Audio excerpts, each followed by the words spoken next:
Okay, Sophie, so this is Coins in the Forest, working title. I'm going to tell you how to play it. It's going to be messy and confusing, because that's what I do. Right, so basically what I'm going to do is, first, as you already know, it's a case of it's 4 children looking for coins in a spooky forest, fighting monsters, and trying not to starve to death. Simple as that. The setup consists of this.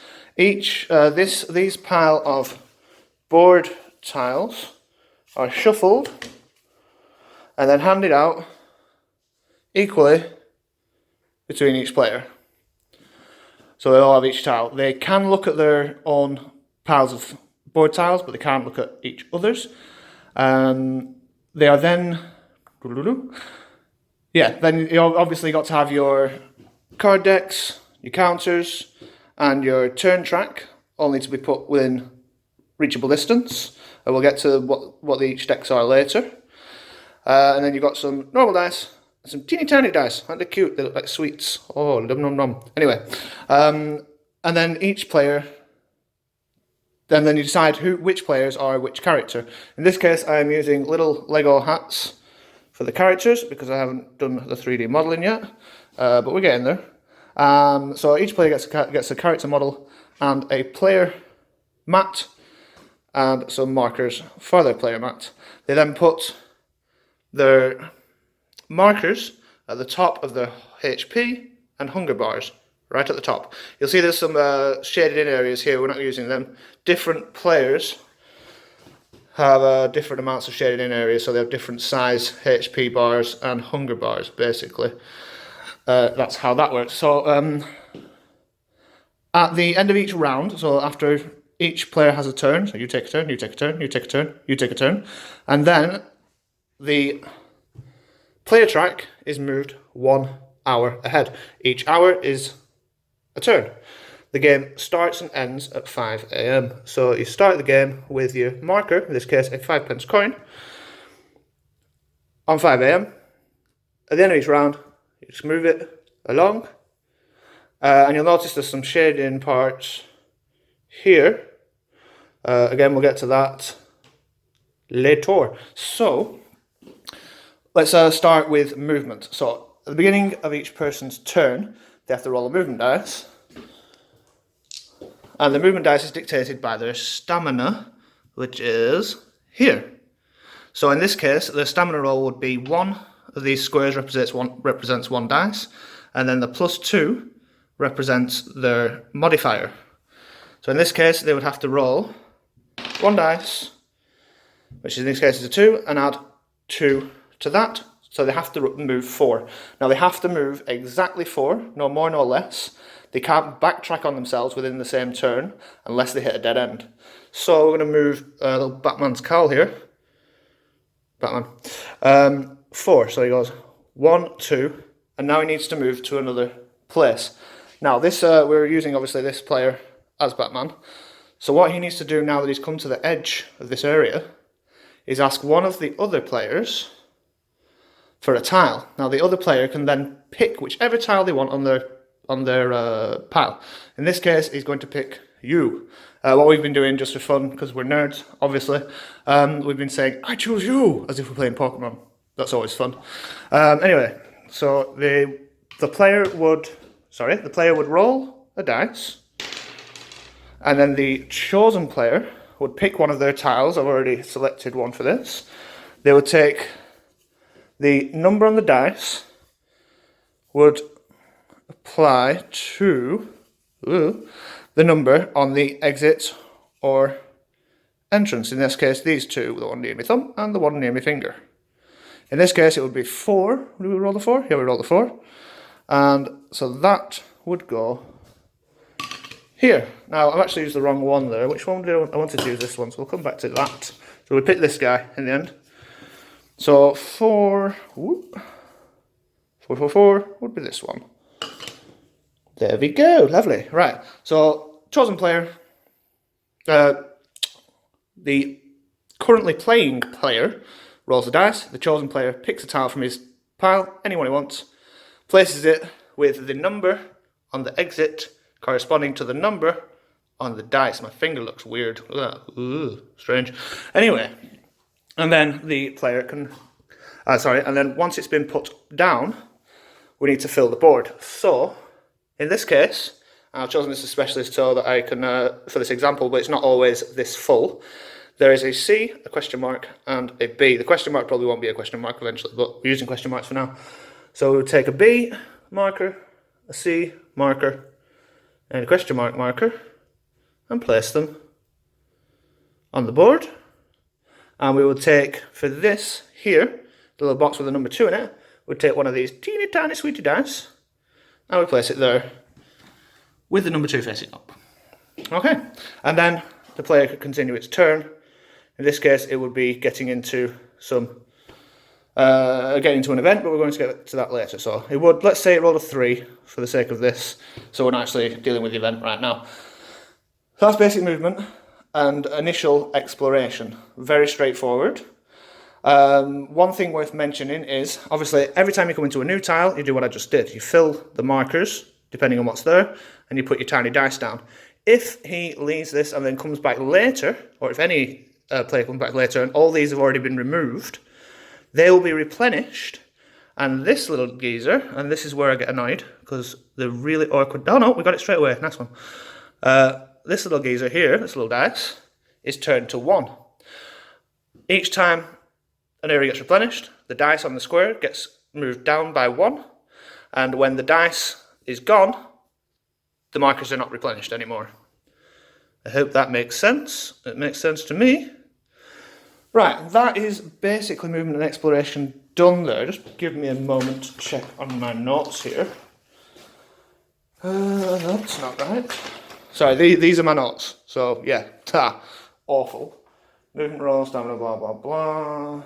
Dice modifier, not problem. It's worth mentioning all these modifiers here. In this case, it's only got a 2. I think we've got, this is a better example. All these modifiers, where it says +1, +2, etc., can always be buffered using coins. These play coins were like £1 and I got 3 million of them. I did not need 3 million of them, but there you go. Yeah, they can always be buffered like that. So say if we rolled that movement dice and we got what we got, which was a 2, so we added the 2, we had 4, but what we really would have liked is 6. We take 2 coins if we've got them in our pile, and the movement becomes 6. That also works for anything else that requires buffers. So, yes, so that's movement and exploration, pretty much explained. So now it comes down to events, event markers. So let's say Batman here did move the full 4 and went on a critter. So critters, hello creatures, we would remove, when it landed on it, we'd remove it from the board, and we'd take a critter card, which, as you can see, are written really, really badly by me. I do apologise. I'm going to take one that's got just bear with me. Should have really set this up beforehand. I apologise. Here we go. Right, so the critters are basically little woodland creatures that the players will need to chase. I've missed something. I do apologise. When a player moves from any one board section to any other board section, they lose 1 hunger. And they move the hunger track down by 1. Once the hunger goes all the way down to 0, if they don't have any hunger to lose, they start losing HP instead. At any point, a hunger can be sacrificed to help to put back up a hit point. If that makes any sense? Of course that makes sense. It makes perfect sense. Right. So, chasing critters, that's what we were doing. So basically, when you want to chase a critter, and you would chase a critter to basically replenish your hunger, you'd eat the critters, replenish your hunger, and the idea with that is, when you're chasing them, you roll your stamina dice. In this case, it would be a 1 plus 2, so that's a 6 that they've got there. Oops, sorry, I wasn't actually looking at the dice then. And the the critter would need to roll a dice. I always go with the person to your right plays as, the person to the current player's right plays as any other rolls that need to be done. So, in this case, the Robin has 2 dice plus 3. Now this is where we get a teeny tiny bit complicated. So, like I say, Stamina for the Robin is 2 dice plus 3. So they roll 2 dice. Sorry, get rid of you. Now they wouldn't add those dice together. Let's pretend this was a 3. They wouldn't add these 2 dice together. Instead, what they would do is they would remove the lowest dice and use only the highest dice. So they're taking the highest dice and they're adding 3 to it. So that's 6 and 6. So we'll go with this actually now, because this actually helps me explain something else. So in this case, it would be a draw. Okay, so this would be a 6 with the modifier added. In this case, it's a draw. Excuse me. Yeah, in this case, it's a draw. So if it's a draw, the dice are re-rolled with the chaser, that's the player in this particular situation, as to -1. So if they rolled the same again this time, this would only count as a 5 because the chaser is at a -1. Once the roll is successful or not successful, they will either gain a reward for catching it, which is usually some amount of hunger. So it would be 3 hunger. In this case, they've only got 1 hunger they need, so they'd replace that. But if they were lacking 3, they would go up by 3. Or a coin. Now, I've been writing spirit on the cards. That's from an earlier build. I haven't changed them to show us coins yet. But every time you say spirit, just think of it as coins. So in this case, it would be -2 coins. So if the player has 2 coins to spur, they'd lose those 2 coins. At the beginning of the game, it's worth pointing out, every player starts with 3 coins. That amount is variable. I'm not set on that yet. Right, so that's critters. They're really straightforward. Let's just put these back because I like things tidy. Okay. The other option they could land on is a question mark, a treasure. Right, so in the treasure cards, there's basically, which are these guys here. I don't need to show you them because it's very straightforward. There's food, which they can keep in their hand, which they can use at any point to replenish hunger.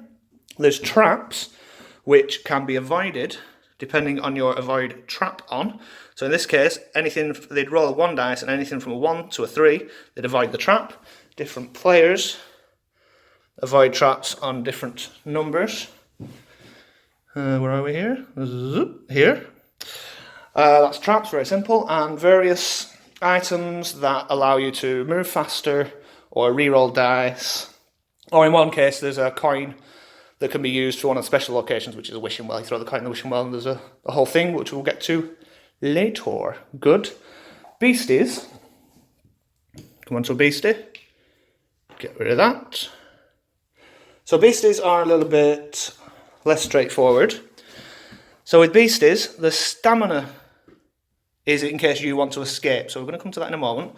What happens when you fight a beastie? So you go to a beastie, you pick a card, you give it to the person on your right, and that person attacks first. The beastie always attacks first, apart from in the case of one of the players whose special skill is that they get to attack first. So the beastie rolls its attack dice, and you roll your defense dice, and then whichever one wins, if it's the player that wins, then the beastie is killed, and you gain the reward, in this case, +1 hunger, +1 coin. If the beastie wins, then you take the defeat, which is -1 HP. Sorry, I've done that backwards, I do apologise. This is a mistake we keep making in the game, I'm quite worried about this actually. Right, so the beastie attacks first. If the beastie wins, then you lose, in this case, 1 HP. And you would move your HP down by 1. If the player wins, then they've defended themselves, and then they get to attack. When they attack, if they win, the beastie dies, and they get the reward, which is +1 hunger in this case. So the hunger would go up. In this case, the hunger would go up, yeah. And +1 spirit, or what we're calling them, coins. So they would get in 1 coin. Lovely, lovely money. Everyone likes money, right? Okay, so, yeah. Once that's happened, it's then so basically I apologise. The beastie is attacking, then you're attacking, then the beastie is attacking, then you're attacking, until one of you is dead, or you decide to run away. To run away, when it's your turn to attack, instead of attacking, you roll a stamina against the enemy's stamina, and if you win, then you run away. If you don't win, then again it's the beastie's turn to attack again.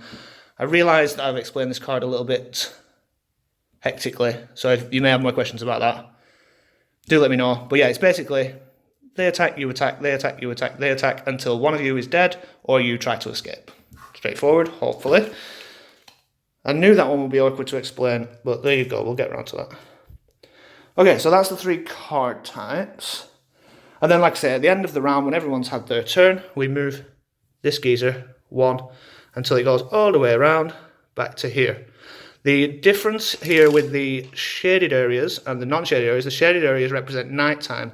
At nighttime, instead of there being the 3 different types, all the types are changed to beasties. So you're just fighting your way through the night. Yes, so also, like I say, because you can only move in one direction and you have to move the full movement roll, let me get rid of this, and you have to move the full movement roll, that means that you have to at some point walk into a beastie. So you can't get to nighttime and be like, okay, so I'm just going to stand here and do nothing. You still have to keep moving. Okay. There are special locations. If I just get these out. I'm not going to explain these in too much detail, just the basics. If you have any questions, you can ask them later. Where's the cottage? There it is. Right, so we have special locations. We've got Candy Cottage. We've got the Giant's Chair. We've got the Tower, which is one we'll explain in a little bit more detail. And we've got the Well. For the Well, you have to have the coin that I mentioned earlier to use in the well. And then there's the Candy Cottage and the Chair. The basic idea with these is if you land on one of these, you can roll from a... Bear with me, please. You can roll from one of these charts. Yes, they are awful. The Well, Giant's Chair, Candy Cottage, and basically it's a random outcome. For example, with the Well, then you could do one of these things. So you could fill your HP bar, fill your hunger bar, or gain 1d6 coins, not spirit. With the Giant's Chair, it's basically you relax on the chair for 1 turn. If you're lucky, then it refills your HP, and if you're unlucky, it doesn't do anything at all. With the Candy Cottage, basically, you either gain some stuff or you get eaten by the witch that lives there. We all know that tale. Right, so that's that. Yeah, so that's those. They're simple enough. With the Tower, it's a little bit different. Basically, you go into the Tower and you'll pick a Tower Guard card. I've just got Boss written on at the moment. The Tower Guards work exactly the same as the Beastie cards. Only difference is they are worth quite a lot of treasure. And they're much, much scarier, so you want to buffer your stats. Always worth mentioning as well that, just one more time, any of your buffers, any of these little numbers here, can be buffered at any time for the cost of coins, which becomes very important at night time, because fighting the bosses with your normal stats without buffering them is basically impossible. So you're going to save up those coins, but it's always worth doing it because you'll end up with more coins coming out of the boss fight. I believe that's pretty much everything. I feel like I may have left something out.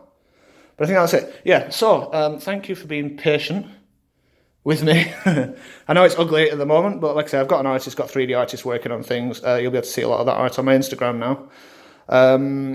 So we'll get around to it. Yeah, good. So I'm going to stop this video now. It's 18 minutes long, so I hope you didn't get bored. Sorry if you did.